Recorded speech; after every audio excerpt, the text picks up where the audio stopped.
오늘 읽은 다니엘서 2장 31절부터 45절까지의 말씀은 주전 603년경, 그러니까 지금부터 한 2600년 전에 고대 중동 지방의 당대 최고의 강대국이었던 신바벨로니아의 느부갓네살 왕이 꾼 꿈의 내용입니다.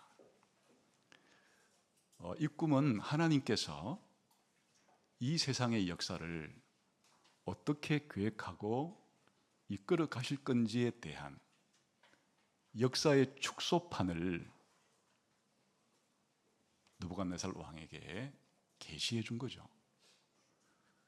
그러니까 그냥 한 개인이 어쩌다가 그냥 꾼 그런 꿈이 아닙니다. 이 세상을 창조하시니가, 이 세상의 역사를 주관하시는 이가 이 느부갓네살 왕의 시대부터 세상의 종말에 이르기까지 어떤 계획을 가지고 어떤 목적을 가지고 이 세상을 운행할 것인가, 운영할 것인가에 대한 하나님의 계획을 당대의 최강대국이었던 또 신바벨로니아의 가장 강력한 왕이었던 느부갓네살 왕에게 꿈을 통해서 계시를 해 주었습니다. 그리고 이 꿈에 대한 해석은 약 3년 전에 포로로 잡혀왔던 다니엘이라고 하는, 아마 이때 나이가 제 생각할 때 채 20살 정도 되었을까요? 이 젊은 선지자와 같은 다니엘을 통해서 이 꿈에 대한 해석까지 하나님이 해주신 그런 내용이 되겠습니다. 그런데 이 꿈의 그 내용을 보면 아주 크고 아주 거대하고 또 아주 찬란한 그런 한 신상을 보았다, 그렇게 합니다. 그런데 이 신상의 재료 자체는 금, 은, 동, 철로 구성이 되어서 금머리, 은가슴과 팔, 동, 배와 종아리, 그리고 철, 허벅지, 그리고 철로 된 종아리와 또 철과 쇠가 혼합된 그런 발가락으로 구성된 아주 특이한 그런 신상이었고, 또 하나의 강력한 이미지가 등장하는데 산에서부터 떨어져 나온 작은 돌 하나가 이 거대한 신상을 쳐서 가루로 만들어버리고는 그 돌이 점점 자라서 엄청난 산이 되었는데 온 세상을 가득 채울 정도의 거대한 산으로 이 돌이 자라났다는 겁니다. 아주 특이한 그러한 꿈이었죠. 근데 사실 이 꿈에 등장한 금, 은, 동, 철의 이 금속과 또 이 금속으로 구성된 신상을 부서뜨린 돌은 사실은 나라에 대한 것입니다. 다니엘의 해석을 한번 보겠습니다. 44절 한번 보겠습니다.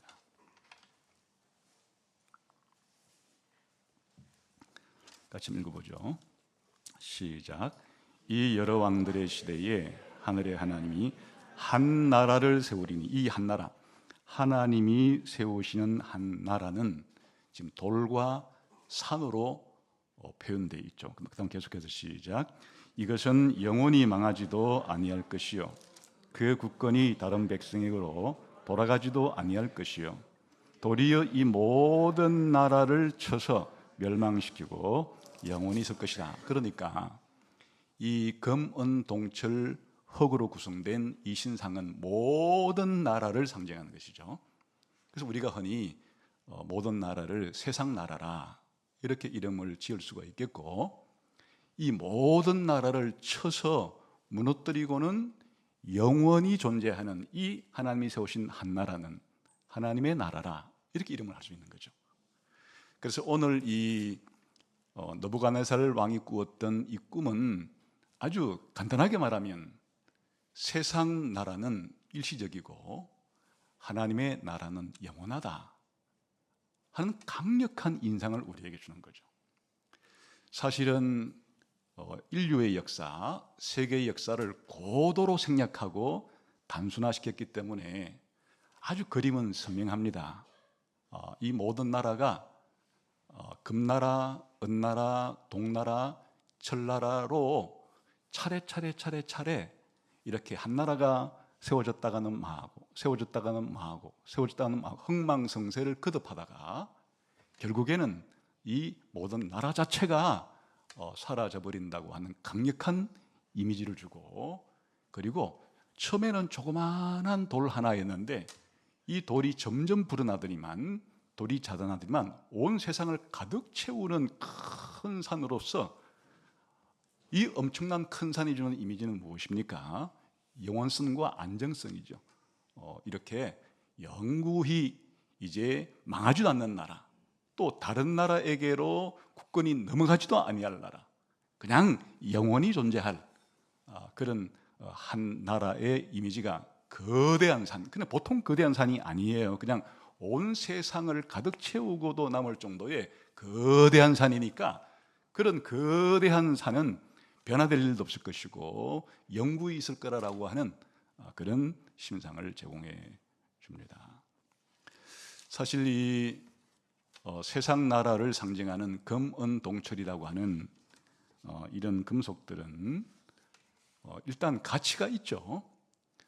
그래서 우리가 이런 귀금속이라 금, 은 같은 경우는 부르지 않습니까? 그래서 각종 장식용으로, 장신구로 많이 이런 금과 은은 사용이 되죠. 또한 동과 철은 아주 실용적으로 무기를 만든다든지 각종 도구를 만들고 인류가 이 땅에서 살아가는 데 필요한 많은 실용적인 그런 도구 제작에 큰 역할을 하죠. 오늘날 이 산업 문명은 철강을 쌀로 한다고 말할 수 있을 정도로 모든 문명 자체가 이런 강철로 만들어진 많은 것들로 이루어진 문명이기도 합니다. 이렇게 아주 빛난다고 하는 이런 금, 은, 동철이 주는 그와 같은 이 가치가 있는데, 그러나 이런 가치 있는 이러한 신상이 가루가 되어서 사라져버리는 그런 두 가지의 속성을 보여주고 있죠.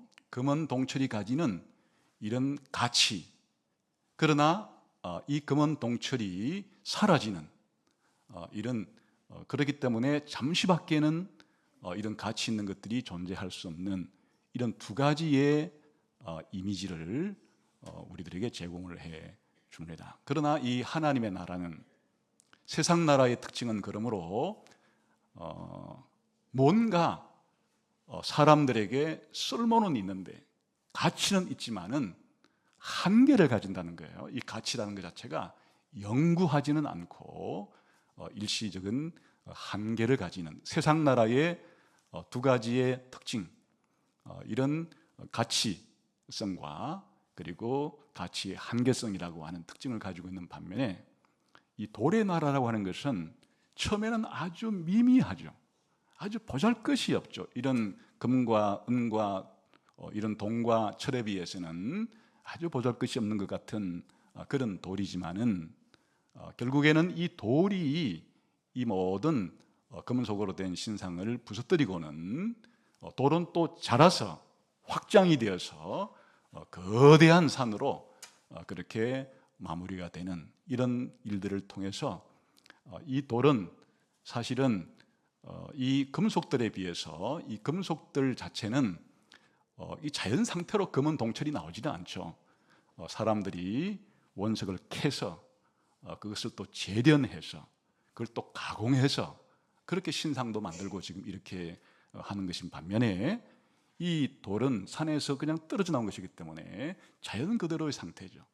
사람의 인위적인 노력과 인위적인 그런 가공을 거치지 않은, 사람이 손대지 아니한 돌이라고 표현되는 것처럼 그렇게 하나님께로부터 직접 기원하는 이런 특징을 가지면서 이 돌은 최후 승리를 이룰 것이고, 또한 거대한 태산으로 바뀌어서 영원히 존재할 거라고 하는 그런 영원성을 보여주는 그런 특징을 가지고 있습니다.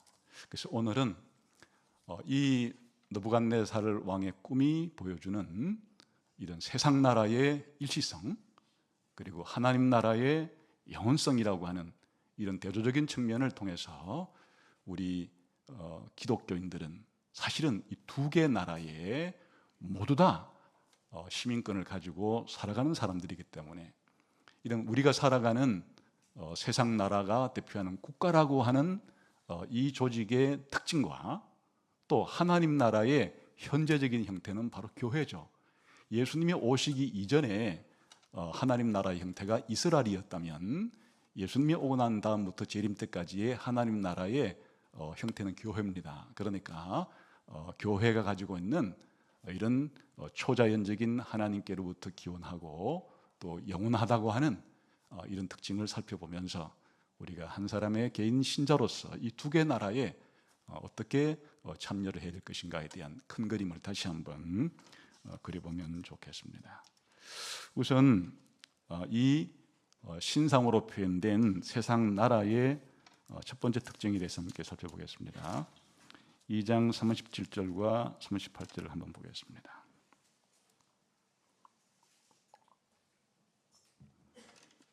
같이 읽겠습니다. 시작. 왕이여, 왕은 여러 왕들 중에 왕이시다. 하늘의 하나님이 나라와 권세와 능력과 영광을 왕에게 주셨고 사람들과 들짐승과 공중의 새들 어느 곳에 있는 것을 막론하고 그것들을 왕의 손에 넘기사 다 다스리게 하셨으니 왕은 곧 그 금물이니이다. 이를 통해서 한 가지 이제 확인할 수 있는 것은 금, 은, 동철로 구성된 이런 모든 나라, 세상 나라도 궁극적인 그 기원과 권위는 하나님께서 부여한다는 겁니다. 이 세상의 국가를 사탄이 만든 게 아닙니다.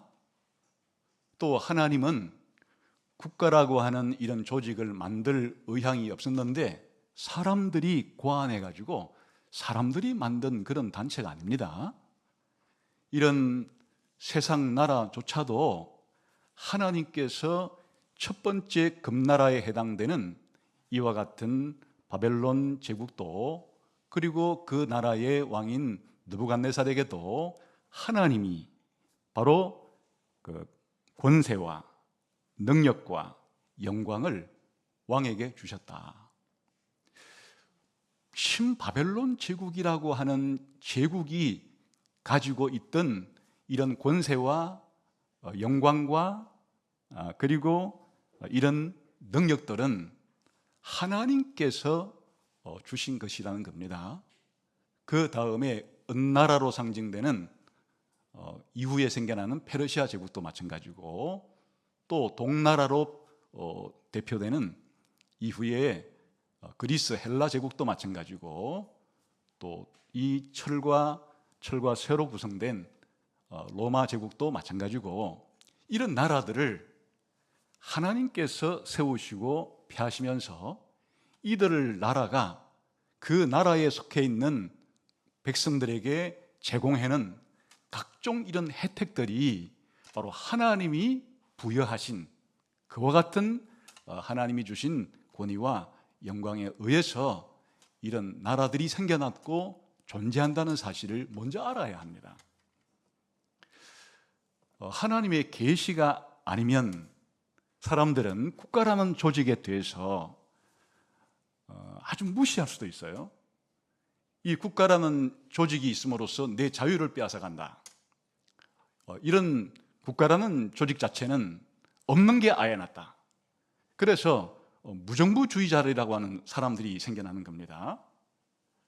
그러나 어떤 사람들은 또한 국가에 대한 지나친 기대를 가지고 마치 국가야말로 전지전능한 하나님처럼 우리에게 필요한, 나에게 필요한 모든 것을 요람에서부터 무덤까지 다 제공해 줄 수 있다.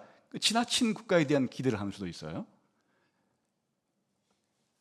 사실 이 국가라는 조직에 우리는 태어나서부터 죽을 때까지 깊은 영향을 받으면서 살아가게 되는데 첫 번째 중요한 사실은 하나님이 이 국가라고 하는 조직 자체를 하나님이 이 세상의 어떤 필요 때문에 제공해 주신 것이다.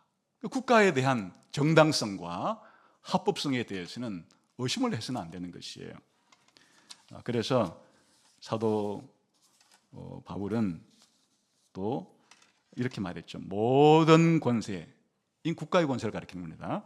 모든 권세는 하나님께로부터 나지 않음이 없다. 이 국가의 권세조차도 하나님께로부터 나온 것이다.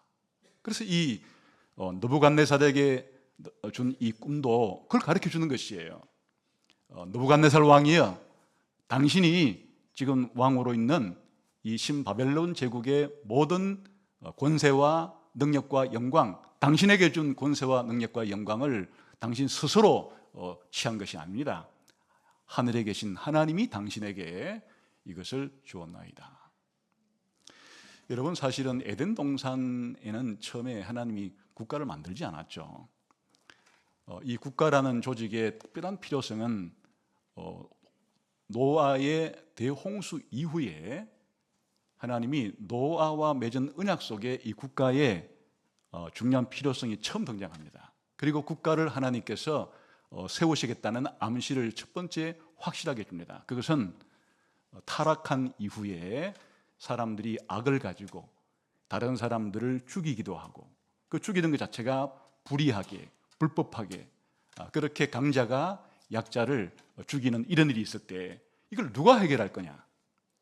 그냥 누군가로부터 내가 피해를 받았을 때 내가 받은 피해를 되갚아주기 위해서, 복수를 하기 위해서 모든 사람이 제각기 각계 전투로 그렇게 자기가 다른 사람으로부터 받은 피해를 복수하기 시작하면 그냥 이 세상은 그 순간 끝장나고 맙니다. 그래서 하나님이 세우신 조직 자체가 무엇인가 하니까 이와 같은 피해 복수, 피해 보복을 개인적인 차원에 하지 않고 국가라고 하는 공권력을 하나님이 허용해 주셔서 정당한 그런 양심에 따라서 하나님이 주신 그런 판결을 하고, 혹은 하나님이 제공해 주신 이 정의감을 가지고 합당하게 판결을 해서 재판을 통하여 공갈을 분명히 하는, 상선벌악을 하는 이런 조직이 있음으로써 이 세상은 만인 대 만인의 투쟁이라고 하는 엄청난 아비규환 같은 그런 세상에 빠지지 않을 수 있는 것이 사실 다른 어떤 세상의 조직보다도 이 국가라는 조직을 통해서 하나님이 이것을 유지하는 겁니다. 여러분, 무정부 상태를 한번 생각해 보세요. 무국가 상태를 생각해 보세요. 우리는 가끔씩 폭동이 일어나거나 또 폭동이 일어난 지역에 정전 사태가 발생했을 때 어떤 일이 벌어지는가를 보세요. 그냥 폭력이 난무해서 제어할 사람이 없게 됩니다. 그리고 한 나라가 무너져서 피난민이 되었을 때의 그 비참함을 생각해 보세요. 그러니까 국가라고 하는 이 조직 자체가 국민들에게 100% 항상 좋은 일만 해주지는 않죠. 죄성을 가지고 있는 인간들이 국가를 통치하기 때문에 때로는 엄청난 피해를 주기도 하지만, 그런 기능보다도 훨씬 더 동서고금을 막론하고 이 국가라고 하는 조직체가 있음으로써 이 세상의 거대한 지옥 같은 상황으로 힘만 있으면 무조건 약한 사람들을 자기 마음대로 어떻게 할 수 있는 그와 같은 일이 벌어지지 않게끔 하는 역할을 하는 겁니다. 다시 말하면 국가는 한 국가라는 조직체를 형성하고 난 다음에 외적으로부터 방어를 해주죠. 만일 이런 자신의 생명과 재산을 지켜주는 국가가 없으면 이웃에 있는 나라의 사람들이 언제든지 쳐들어와서 목숨을 빼앗을 수 있고 재산을 강탈해 갈 수 있는, 그러니까 이 땅을 살아가는 동안에 그래도 죽기 전까지 자신의 생명이 유지되고 자신의 재산이 보호되는데 결정적인 역할을 하는 것이 가정이 아니죠. 또 내가 다니는 학교나 내가 다니는 직장이 그런 역할을 해줄 수가 없죠.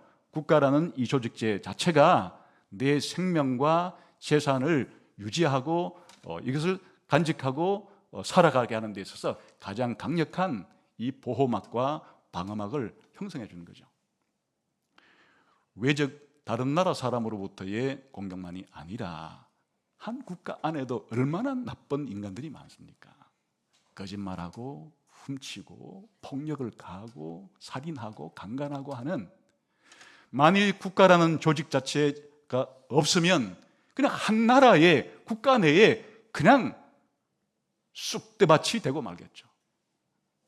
그러나 국가라는 조직에서 경찰을 만들고 법원을 만들므로써 이런 범죄자들을 체포하고 또 재판에 회부해서 그에 응당한 벌을 받게 함으로써 사람들은 쉽게 그런 폭력을 행하고 싶어도 또 강도짓을 하고 싶어도 혹은 거짓말을 하고 싶어도 이런 처벌이 두렵기 때문에 몰래는 할지언정 대놓고 하지 못하는, 그러니까 국내의 치안과 질서가 유지됨으로써 우리들이 일당에서 가정생활도 하고 또 학교생활이나 직장생활 등 다른 생활을 할 수 있는 가장 기본적인 이런 생존 조건을 국가라고 하는 조직을 통해서 하나님이 하신다. 이게 바로 하나님께서 당신에게 권세와 능력과 영광을 당신에게 준 겁니다.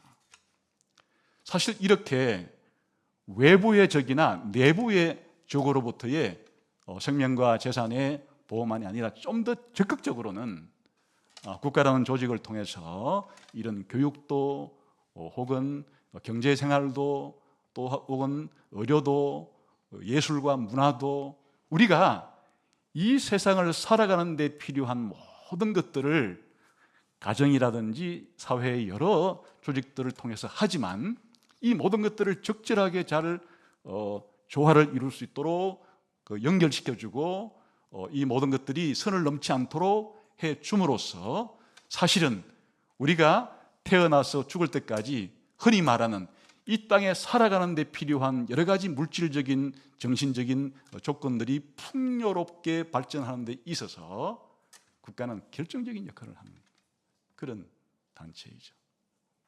그렇기 때문에 하나님께서 다니엘을 통해서 느부갓네살에게 가르쳐준 중요한 계시 중에 하나가 바로 이 국가라고 하는 이런 조직체 자체가 하나님께서 우리가 이 땅을 살아갈 때 생존뿐 아니라 그리고 살아가는데 좀 더 안락하게, 좀 더 부유하게, 좀 더 여러 가지 정신적인 문화를 향유하면서 살아가도록 하는 데 있어서 결정적인 이러한 집단 혹은 공동체가 국가라고 하는 조직이라는 것을 보여주는 겁니다. 다시 말하면 이 국가라고 하는 조직 자체는 하나님으로부터 기원한 정당성과 합법성을 보유하고 있는 그런 단체다 뿐 아니라 흔히 말해서 하나님이 우리들에게 이 세상에 살아있는 동안 우리의 생명과 건강과 풍요를 어느 정도 책임지도록 보장해주는 적극적인 의미에서의 하나님의 은혜를 제공해주는 그런 통로이기도 하다 하는 것을 보여줍니다.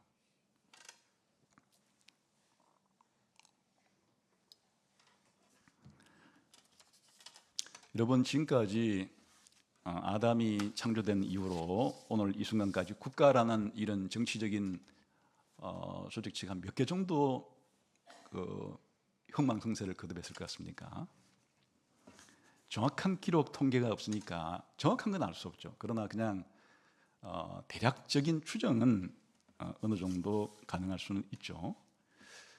국가의 크기는 조그마한 부족 국가라든지 도시국가 같은 그런 형태도 있습니다. 그 인구가 뭐 몇천 몇만을 넘지 않는 그런 조그마한 국가도 있고 몇천만에 이르는 제국의 형태의 국가가 있을 수 있고 오늘날 같은 국민국가의 형태도 있을 수가 있습니다. 이런 다양한 크기의 종류에 따라서 이 수천 년의 역사 동안에 수많은 국가가 세워졌다가 망했다가 지금 남아있는 것 자체가 유엔에 가입한 것으로 따지자면 200여 개가 안 남아있죠. 그러나 역사적으로는 적게는 한 5, 6천 개에서 많게는 10,000개 내지 20,000개 정도의 국가가 명멸했다고 볼 수 있습니다. 고대에 주로 도시국가가 처음 출현했을 때가 지금은 또 5,000년 전입니다. 주전 3,000년경부터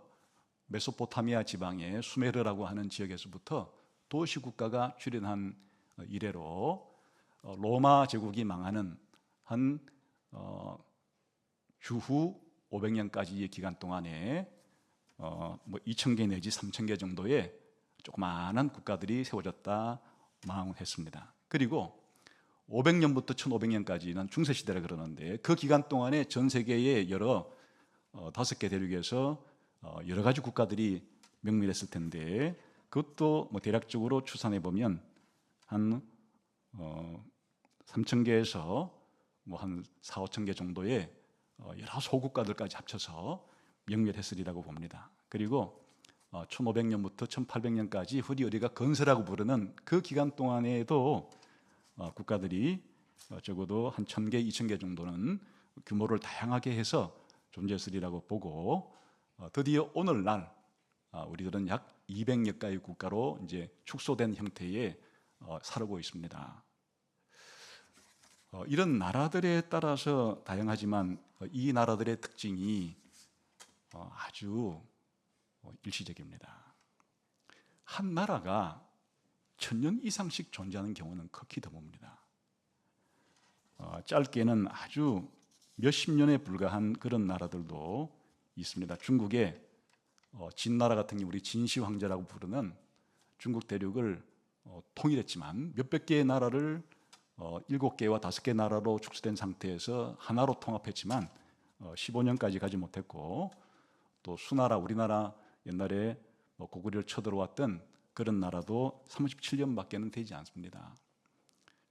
거의 중국 대륙에서 명멸했던 그런 나라들 가운데 300년 이상 된 나라는 거의 없습니다. 이 나라라는 것 자체가 그렇게 오래 가는 게 아니에요. 그러나 이 한반도에 있던 그런 나라들은 비교적 좀 수명을 오래 했는데, 고구려가 약 700년, 백제가 약 700년, 신라가 약 1000년, 고려가 약 500년, 조선이 500년. 이거는 세계 역사에서 아주 두드러진 경우입니다. 왜 이렇게 한반도에 있었던 나라들의 이 수명은 옆 나라 옆에 있었던 중국에 있었던 나라들보다 수명이 좀 긴지, 또 다른 시대의 나라들보다는 좀 긴지 좀 연구해 볼 사항입니다. 어쨌든 그러나 아무튼 한반도에 존재했던 나라들의 수명은 이례적으로 전 세계 역사를 볼 때 좀 긴 수명을 가진 국가들임을 알 수가 있습니다. 사실 우리가 지금 대한민국을 중심으로 옆 나라인 일본과 중국을 봐도 우리 대한민국이 세워진 날은 진짜 지금 77년밖에 안 됩니다. 그리고 옆에 있는 일본도 현대 민주주의 국가로서의 일본은 세워진 지가 얼마 안 됩니다. 47년에 새로운 헌법을 통해서 현대 일본은 우리나라보다 1년이 앞설 뿐입니다. 그리고 지금 중국 공산당이 통치하는 저 중화인민공화국은 우리보다 1년이 늦죠. 49년에 건국됐습니다. 그러니까 실제로 우리가 늘 뉴스에 접하는 한중일이라 그래서 대한민국과 중국과 일본이 전부 다 76년, 77년, 78년 된 아주 짧은 나라들입니다. 우리에게 큰 영향을 미치고 있는 미국만 하더라도 지금 249년밖에 안 됐습니다. 그리고 조금 위에 있는 러시아는 지금 91년에 새롭게 만들어졌죠. 33년밖에 안 됐습니다. 앞으로 이런 나라들이 역사에 비해서 얼마나 지속이 될 수 있을까? 사실은 이 느부갓네살이 꾸었던 4개의 제국만 하더라도 이 신바벨로니아 제국은 사실은 87년밖에는 가지 않았습니다. 그리고 은나라에 해당되는 이 페르시아도 208년밖에 지속이 안 됐습니다. 그리고 알렉산더에 의해서 이루어진 대제국이었던 헬라 제국도 그의 부하들이 만든 나라까지 다 합쳐도 180년이 넘지 않습니다. 그리고 로마 제국도 약 500년을 지속하다가 망했습니다. 그러니까 이 세상 나라가 우리가 생각할 때는 지금 살고 있는 이 대한민국이 앞으로 1000년, 10,000년 지속될 것 같은 그 착각입니다. 세상 나라의 특징은 인류 역사에서 반복적으로 보여주듯이 언제까지 지속될지 알 수 없는 아주 일시적으로 존재하는 것이 국가의 특징입니다.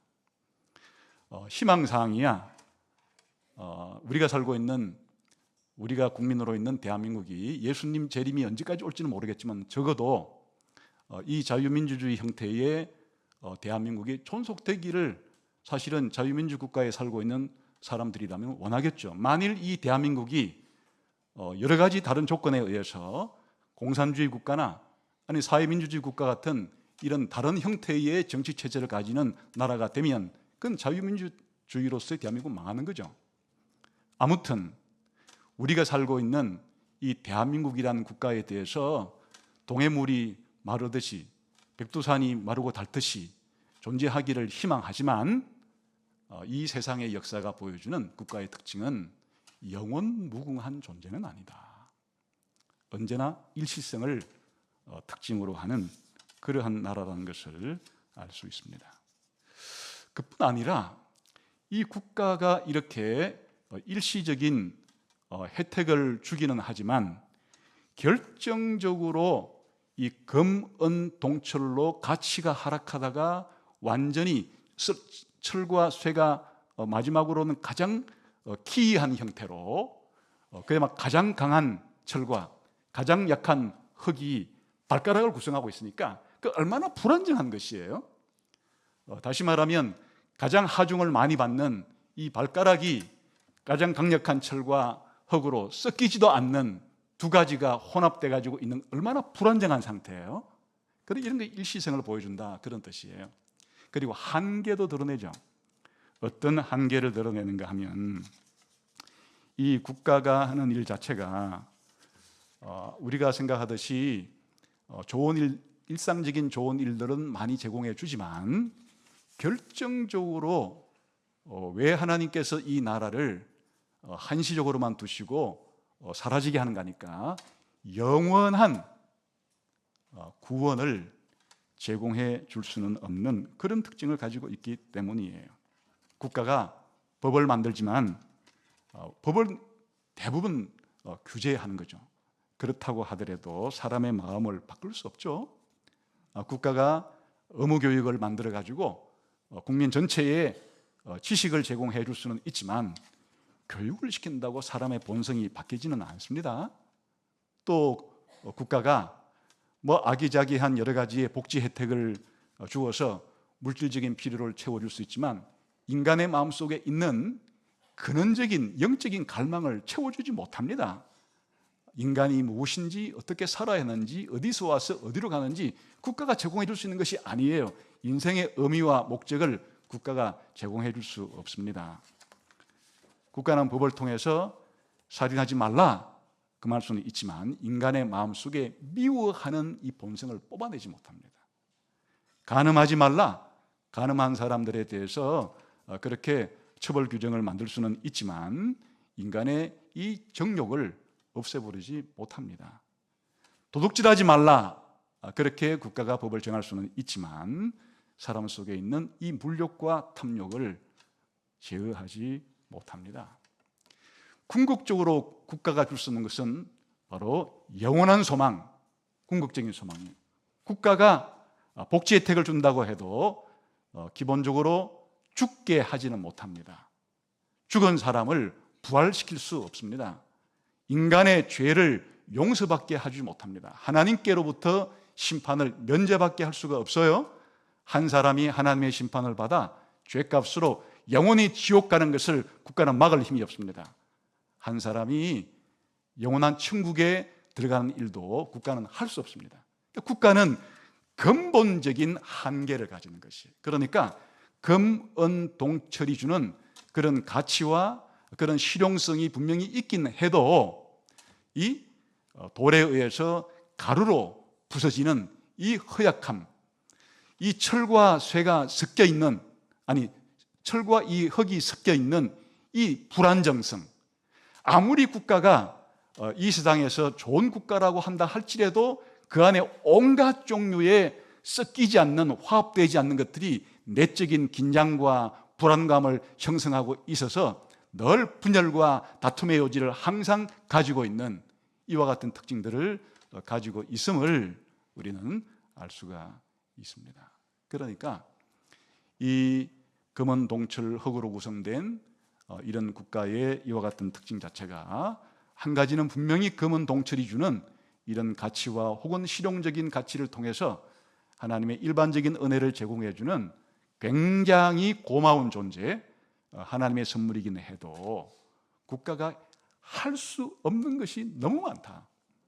그래서 국가는 의욕을 많이 가진다 할지라도 사실은 국가가 할 수 없는 것들이 너무 크고 결정적으로는 하나님이 제공해 주시는 이와 같은 죽음의 문제, 죄의 문제, 지옥의 문제, 천국의 문제, 영생의 문제를 국가는 손가락 하나, 손톱 하나, 머리털 하나도 어떻게 제공해 줄 수 없는 본질적인 근원적인 한계를 가지고 있는 그런 조직이 바로 국가이고, 우리가 대한민국의 그런 기대는 너무 과소해도 안 되고 과대해도 안 되는 것이에요. 다시 말하면 대한민국이란 나라가 사라졌으면 좋겠다, 없어졌으면 좋겠다, 쓸모도 없어, 이렇게 무시할 사항이 아니에요. 하나님이 주신 아주 좋은 일반적인 은혜의 선물이지만, 그러나 지나치게 대한민국이 잘 된다고 해서 4만 불, 5만 불 이와 같은 소득이 높아진다고 해서 우리의 모든 문제를 다 해결해 줄 수 있는 전지전능한 선한 그런 존재도 아니라는 사실을 기억해야 합니다. 이게 국가가 가지고 있는 이런 두 가지의 특징 때문에 그런 거죠. 그러나 이에 비해서 이 하나님의 나라로 상징되는 돌과 산은 어떤 역할을 하는 것입니까? 사람의 손으로 만들지 않는 돌이다 하는 것 자체는 바로 이 돌 자체가 하나님께로부터 직접 기원하는 초자연성과 초월성을 우리들에게 보여주는 겁니다.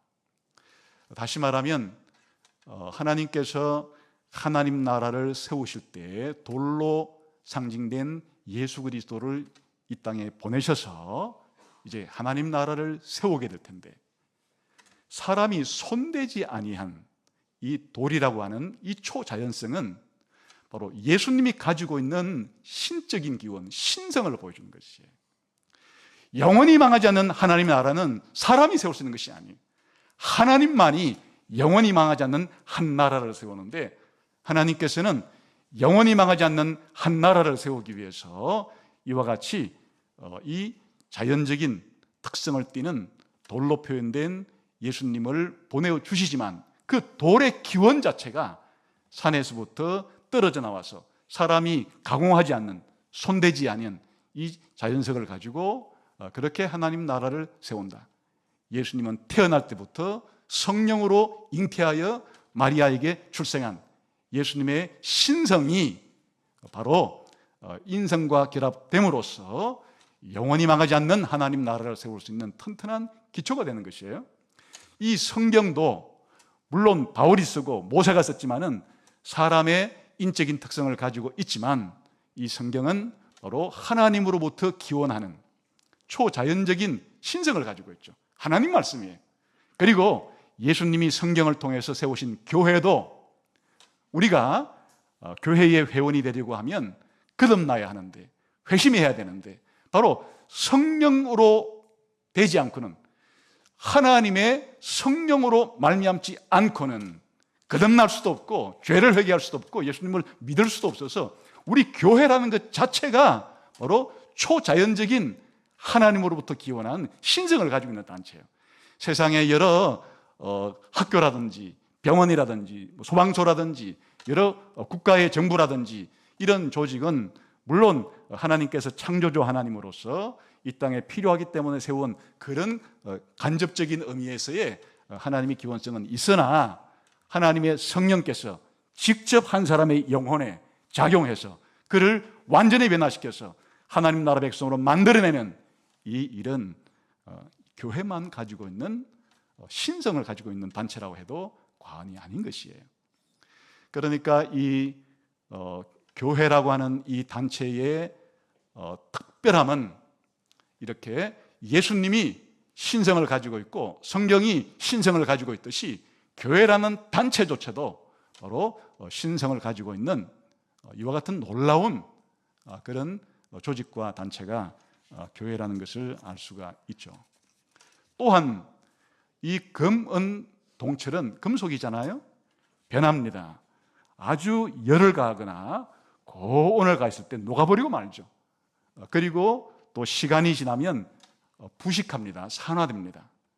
그에 비해서 이 돌은 아주 오랜 물리적인, 화학적인, 시간적인 모든 것에 대해서 적용하고 아주 오래가는 그런 특징을 가지고 있죠. 사실은 돌 하나가 아니라 태산을 이루면, 거대한 산을 이루면 그 영원성이라는 것은 훨씬 더 가중되게 되는 거죠. 그러니까 이 돌로서 상징되는, 그리고 돌이 자라서 산을 이루었을 때 가지는 이 상징성은 이 안정감, 그리고 변치 않고 영구함, 영원성을 보여주듯이 바로 교회라는 조직 자체가 지금은 우리 보기에 보잘것이 없어도 예수님 재림했을 때 세상의 모든 조직은 다 가루처럼 사라지게 될 것이에요. 무슨 국가, 무슨 회사, 무슨 학교, 모든 이 땅의 단체와 조직체는 전부 다 예수님이 재림할 때 이제 더 이상 존재하지도 않는 그런 모든 조직으로 사라지고 말겠지만은, 교회는 본격적으로 영원한 하나님의 나라에서 영원히 존재하는 영원성을 가지고 있는 그런 단체라는 사실을 기억해야 합니다. 그러니까 만일 이 세상에서 교회라는 조직체의 회원이 아닌 채로 그냥 국가의 일원이기만 한 사람들은 이 땅에서 자기가 죽기 전까지의 일시성도 있겠지만 예수님이 재림할 때 국가라는 조직 자체가 완전히 사라지고 많은 이와 같은 바람에 나는 겨와 같은 그런 조직 속에 자기가 살고 있기 때문에 얼마나 정치적인 격변 때문에, 경제적인 불안성 때문에 늘 요동하고 변화되는 그런 불안 가운데 살아갈 수밖에 없지 않겠습니까? 그러나 내가 영원한 교회의 국민이 되고 영원한 교회의 회원이 되었다는 것은 세상의 흥망성쇠와 상관없이 영원히 천국에서 영원토록 존재할 영원한 나라에 내가 시민권을 가지고 있다. 이건 무엇으로 살 수 있는 것이에요? 지금 세상에서는 미국이라는 나라가 제일 좋다고 해서 70억 내고 이민 오라고 이렇게 한다는데, 여러분, 하나님 나라의 시민권을 얻는 것은 도대체 돈으로 환산하면 얼마를 줘야 하나님 나라 시민권을 얻을 수 있는 겁니까? 그러나 천만금이 있어도, 온 세상의 금을 다 가지고도 하나님 나라의 시민권을 살 수 없는데 예수님을 통해서, 성령님을 통해서 은혜로 우리가 이 영원한 나라의 시민이 되었다는 것은 이 세상에서 특별한 하나님의 복을 내가 이미 받아 가진 것이다 라고 감사할 수밖에 없는 엄청난 일이 되는 거죠. 사실 이 돌의 의미는 우리가 지난주에 살펴보았듯이 모퉁이 돌이 되시는 예수님과 모퉁이 돌로부터 좌우로 연결되어지는 그와 같은 교회라고 하는 돌을 통해서 하나의 거대한 성전으로 자라간다는 것을 보여주죠. 그러니까 이 돌과 돌이 자라는 것은 바로 예수님과 예수님을 믿는 교회가 연합해서 하나님이 임재하시고 하나님이 다스리시는 영원한 성전으로 함께 자라간다고 하는 이미지를 제공해 주는 것입니다. 그러니까 이 돌이 점점 자라나는 이 산의 이미지는 예수님 혼자만이 하나님께로부터 하나님 나라를 만들기 위해서 이 땅에 파송된 존재가 아니라 예수님과 예수님을 믿는 신자들이 연합해서, 합해서 함께 영원한 하나님 나라 백성을 구성하게 될 것이고, 영원한 하나님 나라의 구성원이 되어서 영원히 하나님이 임재하시는 그런 거대한 성전이 될 거라는 것을 보여주는 그런 역할을 하기도 합니다. 더욱이 이 돌이 산이 되었다는 이 산의 이미지는 사실 더 중요합니다.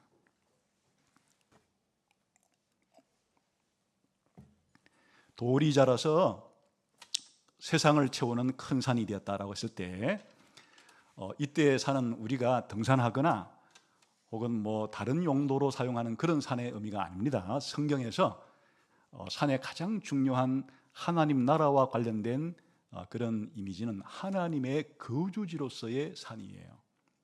그래서 성경에서는 하나님께서 산에 거하신다 그렇게 말을 하죠.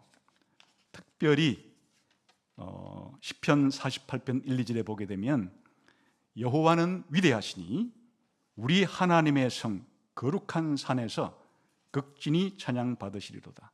터가 높고 아름다워 온 세계가 즐거워하며 큰 왕의 성 곧 북방에 있는 시온산이 그라도다. 지금 하나님이 계시는 그 천국을 무엇으로 묘사하고 있는가 하니까 신비로운 북방에 있는 시온산이라고 하나님이 거주하시면서 찬양과 영광을 받으시는 하나님의 거주지를 신비로운 시온산으로 묘사하는 것입니다. 이 산의 이미지예요. 그리고 요한계시록 14장에 보게 되면 예수님과 예수님을 믿는 다른 사람들이 지금 하늘에 있는 시온산에 있다 이렇게 표현하죠. 그러니까 이 산 자체가 성경에서는 하나님이 거주하시는 하나님의 거주지로서의 그런 이미지를 띱니다. 돌이 큰 산을 이뤘다고 말할 때에 그 산은 단순한 크기를 보여주는 것 이상이에요. 다시 말하면 하나님의 거주지로서의 그런 산으로 변화되는 겁니다. 온 세상 자체가 하나님의 임재로 가득 찬 거대한 성전처럼 하나님의 나라로서 그렇게 기능할 것을 하나님의 임재 장소로서 거주 장소로서의 산을 성경은 보여줍니다. 그러니까 하나님과의 만남이나 하나님의 계시가 이루어지는 곳은 전부 다 산이죠. 구약 성경에서 아브라함이 하나님께 이삭을 제물로 바치고 하나님께로부터 약속을 받는 산 모리아산, 그리고 하나님께서 모세에게 율법을 계시해 주고 또 모세가 하나님을 만나고 율법을 계시받는 시내산 호렙산, 그리고 나중에 아예 시온산에다가는 성전을 지어서 이 시온산에 있는 성전 자체가 바로 하나님 나라의 축소판으로서 기능할 수 있게 만드는 그런 산. 그러니까 이와 같은 이 산의 이미지는 하나님의 거주지요 성전을 성전이 위치하고 있는 산으로서 사실은 성전의 확대판이라고 할 수도 있고 하나님 나라의 축소판이라고 할 수도 있는 것이. 그러므로 예수님께서 이 땅에 오셨을 때 바로 이 산이 가지는 의미를 변화산 설교할 때 제가 충분히 설명을 드렸죠. 그래서 예수님께서 팔복을 가리키는 팔복의 산, 그리고 영원한 하나님 나라를 상징하는 변화산, 그리고 예수님이 마지막 십자가에서 기도하신 그런 겟세마네 동산이라고 표현된 그런 산, 그리고 나중에 이 감람산 인근에서 성천하시고 또 이와 같은 산이 나중에 구약 성경의 그 예언서에서는 종말에 하나님이 하나님 나라를 이 땅에 완성할 때 그걸 뭘로 표현하는가 하면 여호와의 산이 우뚝 서는 것이 바로 하나님 나라가 완성된 것으로 묘사합니다. 이사야 2장 2절 3절을 보기 들어보세요. 말이래라는 표현 자체가 바로 하나님의 나라가 완성될 그런 종말을 의미하는 것인데, 여호와의 전의 산이 모든 산 꼭대기에 굳게 설 것이고 모든 작은 산 위에 뛰어나리니 만방이 거리로 모여들 것이다. 많은 백성이 가며 이르기를 오라 우리가 여호와의 산에 오르며 야곱의 하나님의 전에 이르자. 그가 그의 길을 우리에게 가르치실 것이라.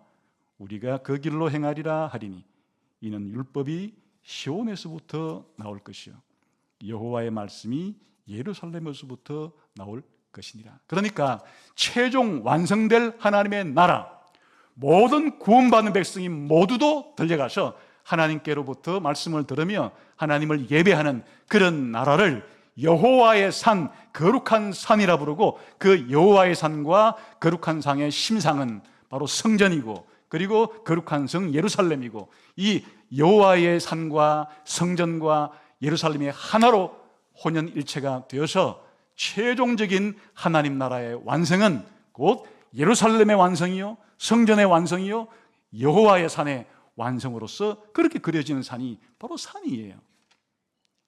그래서 요한계시록에 보게 되면 마지막 새하늘과 새 땅이 어떻게 내려오는가 하니까 사도 요한이 크고 높은 산 위에 올라갔을 때 하나님이 거룩한 성 예루살렘의 하늘로부터 이 높은 산 위에 내려오는 모습을 보여주는 것이, 다시 말하면 크고 높은 산 위에 거룩한 성 예루살렘이 건축된 모습을 보이는 것이고, 거룩한 성 예루살렘은 크고 높은 산 위에 건축되어 있는 모습으로 새하늘과 새 땅, 영원한 천국을 묘사합니다. 그러니까 돌이 큰 산을 이루어 온 세계에 그득다 단순히 돌이 커졌다 그 뜻이 아니에요.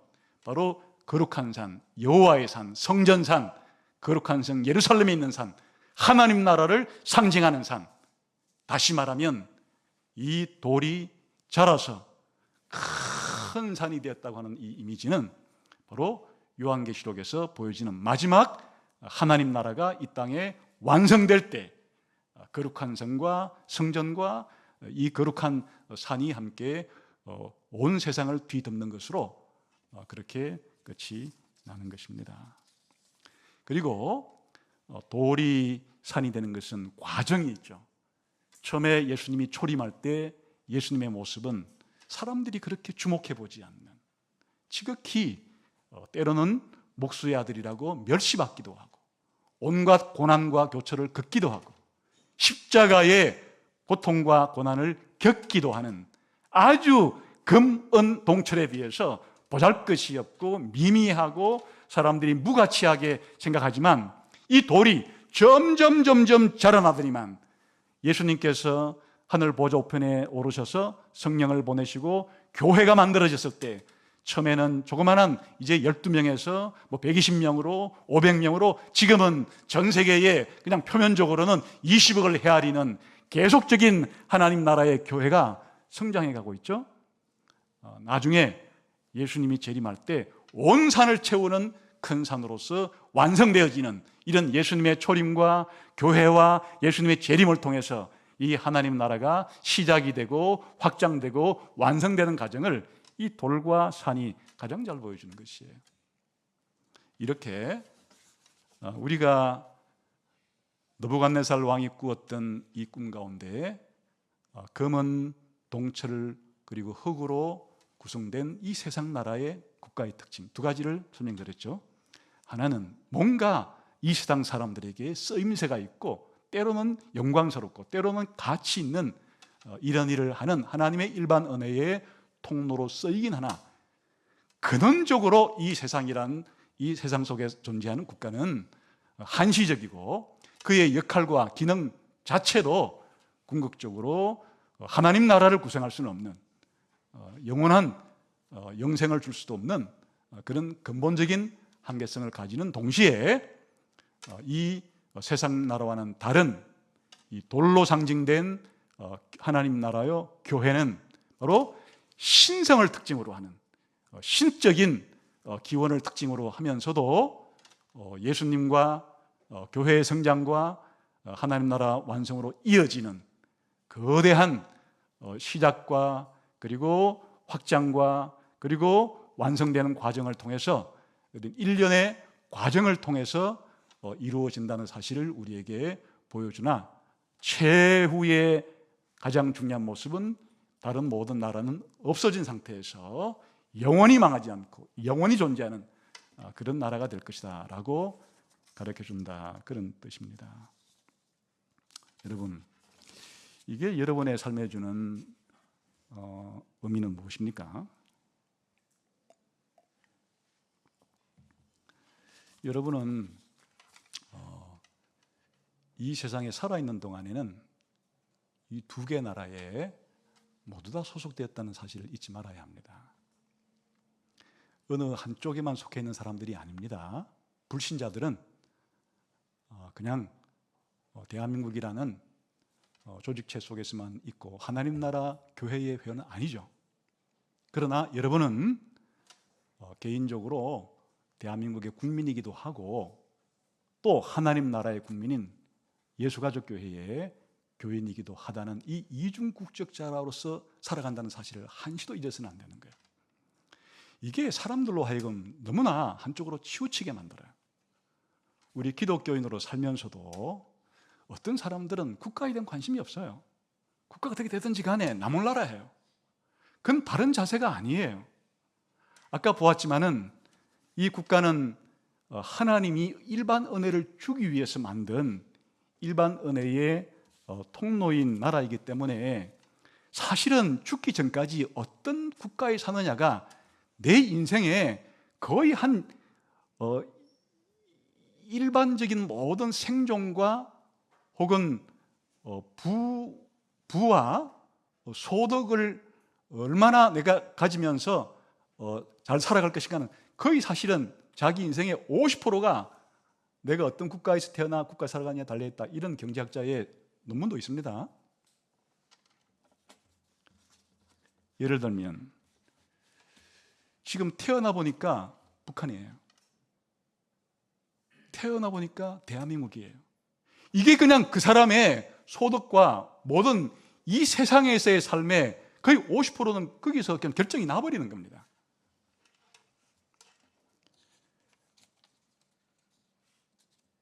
대한민국은 1년 국민 총생산이 지금 약 2조 달러, 거의 하나로 2,700조 원이고 1인당 국민 소득으로 하면 한 월 400만 원이라 그럽니다.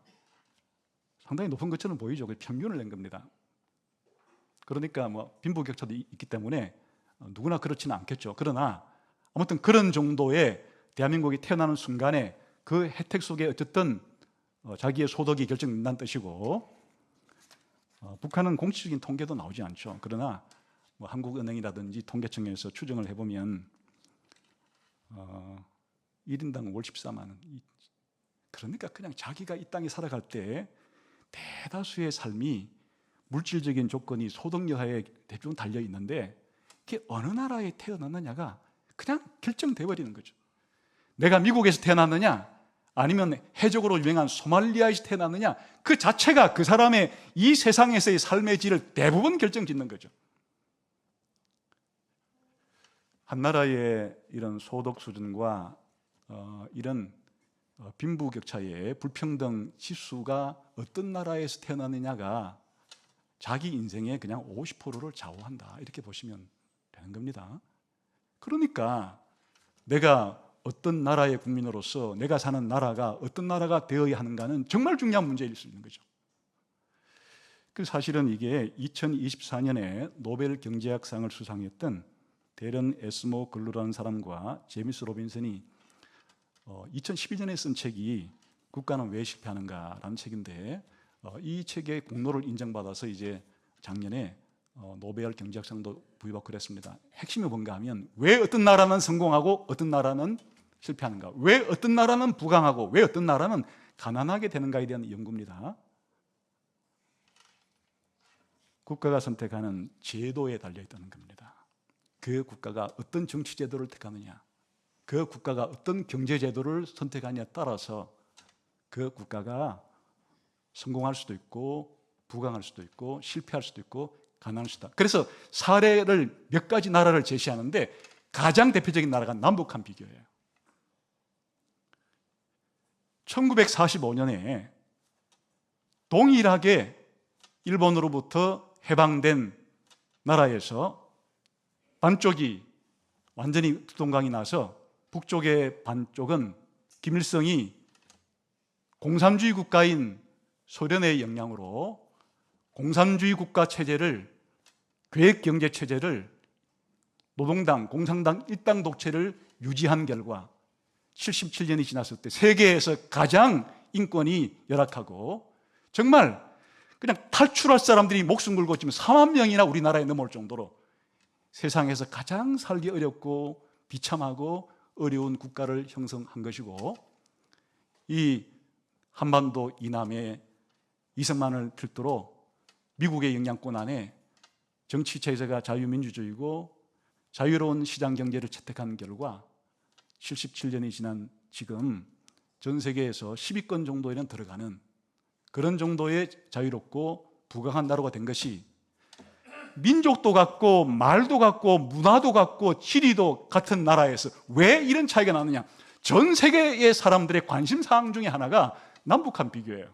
그게 바로 한 국가를 구성하는 가장 중요한 것이 어떤 제도를 채택하느냐에 달려있는데, 그렇기 때문에 우리가 기독교인으로서 대한민국의 국민이기도 하다면 적어도 이 대한민국의 역사와 대한민국의 현재와 대한민국의 미래를 향해서 이 대한민국이 어떤 체제를, 어떤 제도를 잘 정비한 나라로 계속 가야 할지에 대해서 여러분이 깊은 관심을 가지고 그렇게 살아가야 되는 것입니다.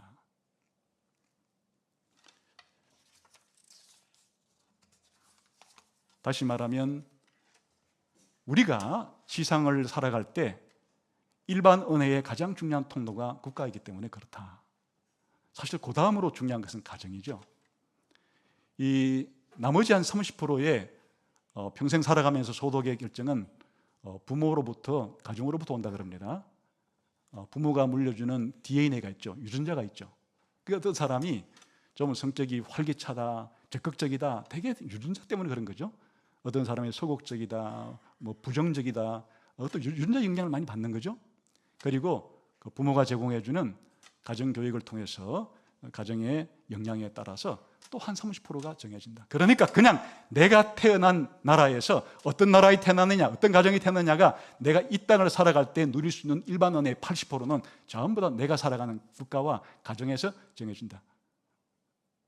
우리가 열심히 노력하고 애쓰고 힘써서 물론 한 20%도 할 수는 있기 때문에 해야 하지만, 그래서 내가 좀 다른 사람보다 낫다고 해서 다른 사람을 무시할 필요는 없고 또 해서도 안 되고, 우리에게 주어진 삶이라는 조건 자체가 이미 하나님께로부터 태어날 때 내가 태어나는 국가와 가정에서 대부분 결정되는 것이 이기 때문에 다른 그렇지 못한 사람을 볼 때는 사실은 좀 어여삐 여기는 마음을 가지고 도울 생각을 해야 되는 것이고, 자기가 잘 됐을 때는 겸손한 마음을 가지고 그렇게 다른 사람을 도울 생각을 해야 된다, 이렇게 적용하는 사람도 있죠.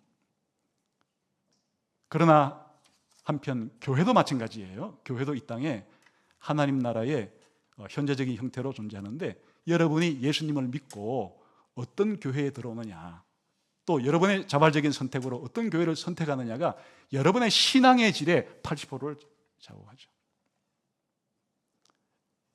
내가 처음 예수를 믿었는데 캐톨릭으로 인도받아서 캐톨릭으로 갔어요.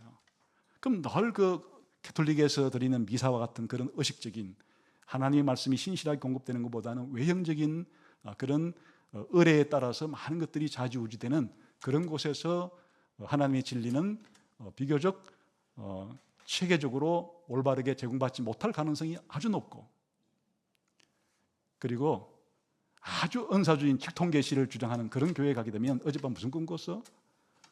맨날 그거나 물어보고, 또 아프면 나오라 그래가지고 안수하거나 장풍을 쓰러뜨려가지고 이렇게 해서 넘어지나 안 넘어지나 봐가지고 또 이 사람의 신앙 여부를 결정하고, 그러면 항상 그 장풍 쏘는 이 세계가 얼마나 큰가, 또 꿈을 꿨나 안 꿨나, 이런 곳에 몰두되는 신앙생활이 될 수밖에 없을 것이고, 또 뭐 어떤 교회에 갔는데 또 어떤 교회는 하나님 말씀을 아주 체계적으로 잘 가르쳐주기 위해서 애쓴다면 그 신앙생활의 사실 대부분이 이 땅에 있는 동안에 하나님 나라의 현재적 형태의 교회의 선택에도 달려 있습니다.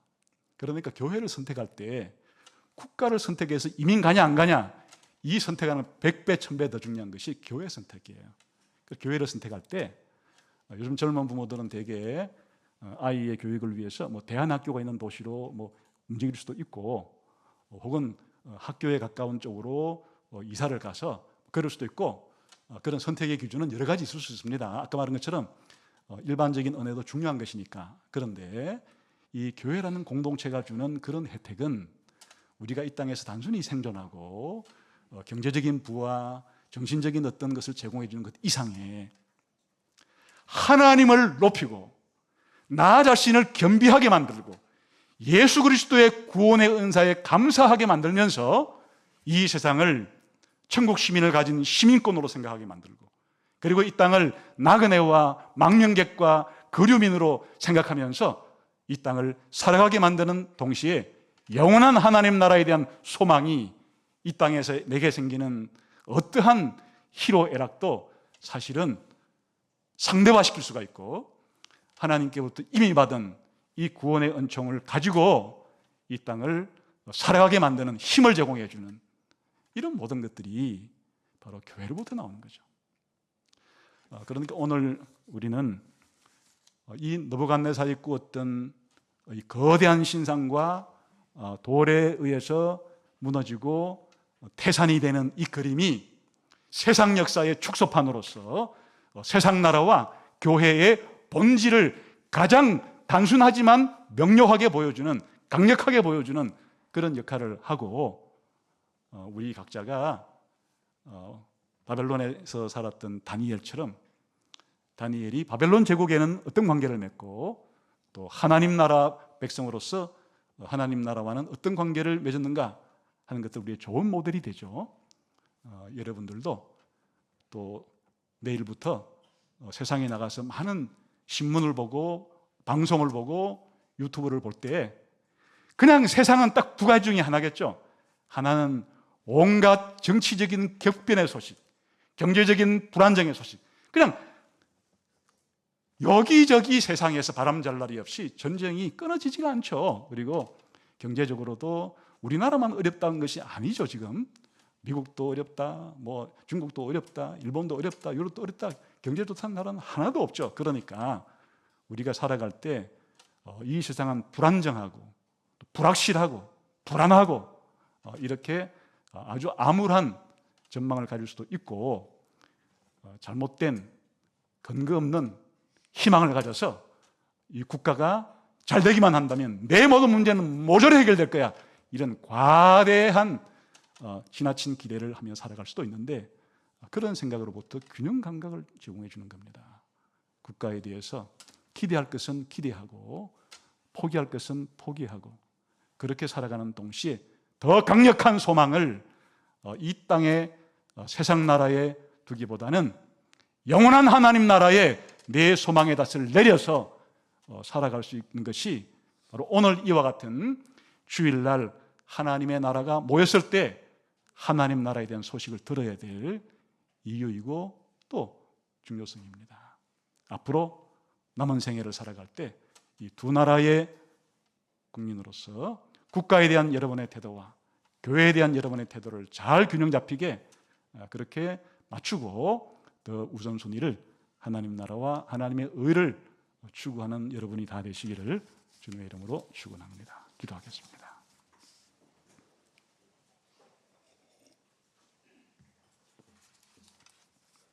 하나님 아버지, 매일매일 살아갈 때 우리가 몸담고 살아가는 세상 나라와 하나님의 나라인 교회의 본질에 대해서 잊어버리지 말고 우리 삶의 표지판이자 나침판이 되어서 살아가게 해 주시기를 원합니다.